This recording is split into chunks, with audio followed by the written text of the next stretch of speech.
Hi, I'm Mary Angela Parodi, and this is my Mystic Insights to support empaths, sensitives, and light workers so that you can navigate the month ahead.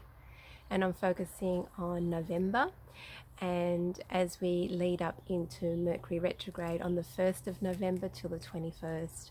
So Mercury retrograde, if you've been following my posts earlier, we know that Mercury is the planet of communication, and when it's in retrograde we have an opportunity to revisit, revamp, redo things that just need some readjustment.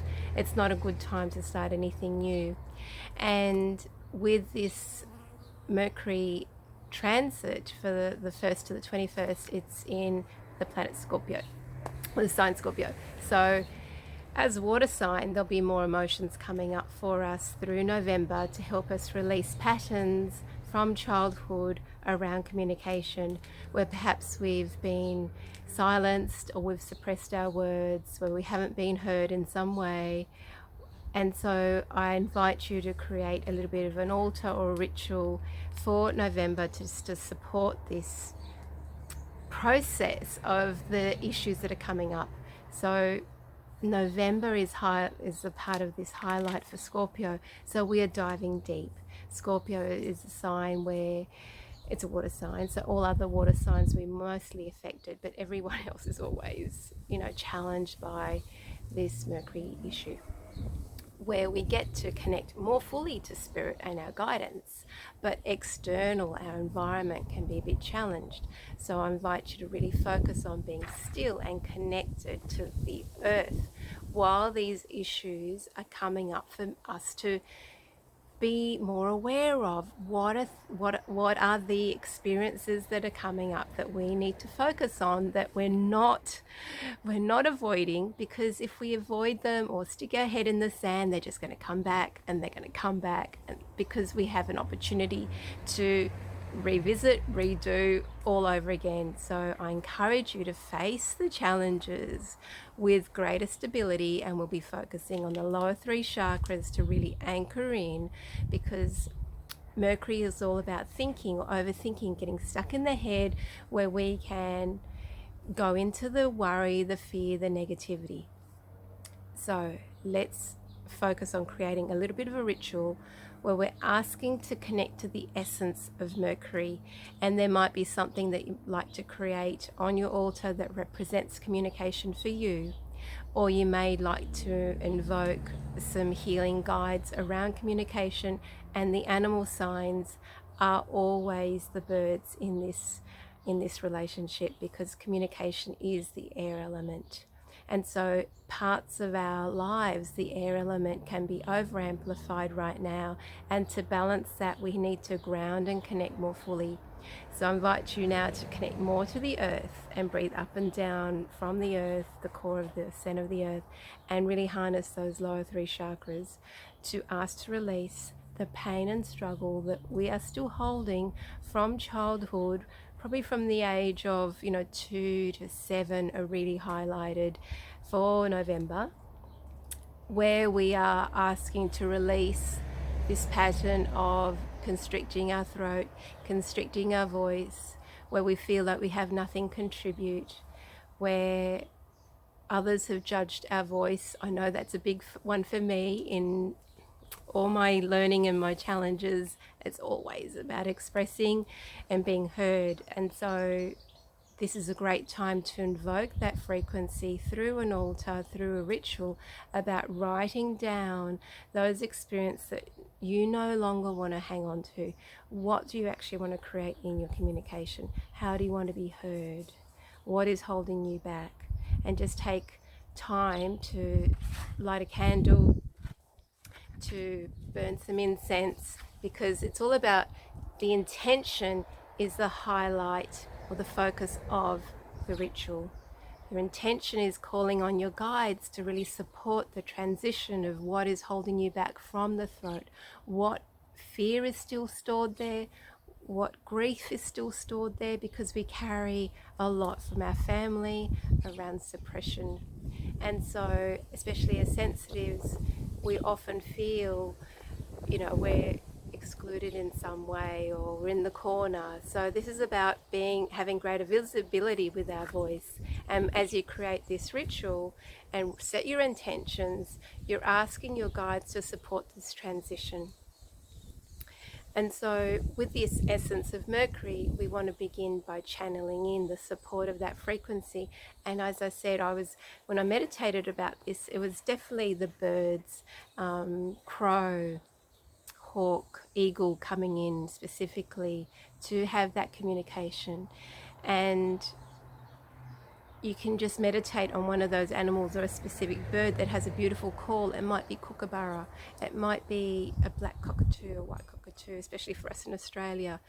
Is there a specific bird that you are called to help to bring in as a totem element, totem guide for November to support this communication? On the 13th of November, we have a full moon in Taurus, which is going to help to ground all of these energies in, because Scorpio is about going into the depths, going into what you haven't been willing to face, to go into the shadow. That's all my work is, helping and guiding others to the shadow, to face their greatest fears, because our greatest fears is our greatest gifts. So as you do that, feel that connection to the spirit, to the guide, to one of those animal or those bird spirits, to bring that through into your heart, to start opening up, having the courage to face the next step, just the next step to bridging into greater communication with spirit, but with others, so that you are being heard, that you are delivering your voice in a greater way. And this Taurus full moon in the middle of November is going to help to ground that in, so that you're not stuck in the head so much. I know in the past for me it would have been, I'm not heard, so then when I'm not heard, my self-esteem goes down, I'm not valued, I go into that poor me, victim energy, no one loves me, what's the point? This real strong giving up energy of being defeated. That's where my mind goes. What happens for you? Where does your mind spiral into? Because when we go into that shadow and the poor me state, we are disconnected. We're not in that alignment anymore. We're definitely lost in the darkness. And by asking to bring the light back into November, the light of communication from source, from that divine earth connection, we have a greater capacity to start walking on the path that will support us, not hiding in the shadows anymore, but shining the light onto those parts that have been hurt, that have been hidden.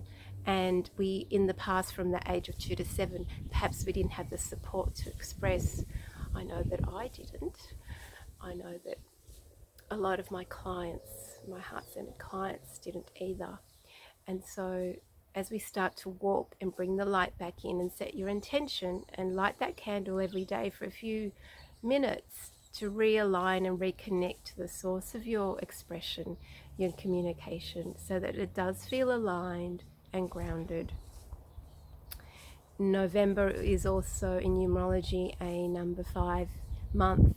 So 5 is about change and opening of doorways, but it also can be a little bit unstable unless we're fully grounded, because we can be triggered really easily and go into this drama state and ungrounded fear state, replaying some of those old stories in our head. So I'm just bringing that to your awareness that 5 is a great opportunity for doors and connections with people, and just changing the dynamics. So it's bringing more stability in December, but we have to harness the sense of 5, which is about freedom and adventure and opportunity. So we want to focus on the positives of that, but just notice when we do fall into the wound of the 5, which is being scattered, disconnected, overwhelmed, giving away our power, feeling like we have no choices. Everybody else has choices and we don't. So this alignment for November is really crucial, because it's the lead up to 2020, where we are going to be going through a lot more shake-up of the old structures that no longer serve. And I spoke a bit about that last month, about the way we have followed the rules, and the rules no longer serve us in the same way, and we have to keep checking in with our heart, just asking, does this serve me now? Does this serve me for the next, am I supported to continue to do this for the next 3 months? Because if we go too far ahead in this 2020 transition, it can destabilize our path, and we can go into that wound of feeling powerless and poor me. So to harness the connections for November, staying in the light of the illumination of true communication for you, meditation, exercise, clearing, cleansing. I know that I've started decluttering. I have this overwhelming urge to clean out the pantry and scrub the benches. There's something already in my system about the cleansing and releasing, so harnessing that water element so that it's being released through the lymph system, the bladder, the kidneys, the digestive system, saliva, cerebral spinal fluid, all carrying these old patterns of inability to communicate what we really want to say and how we want to deliver our message so that we are heard.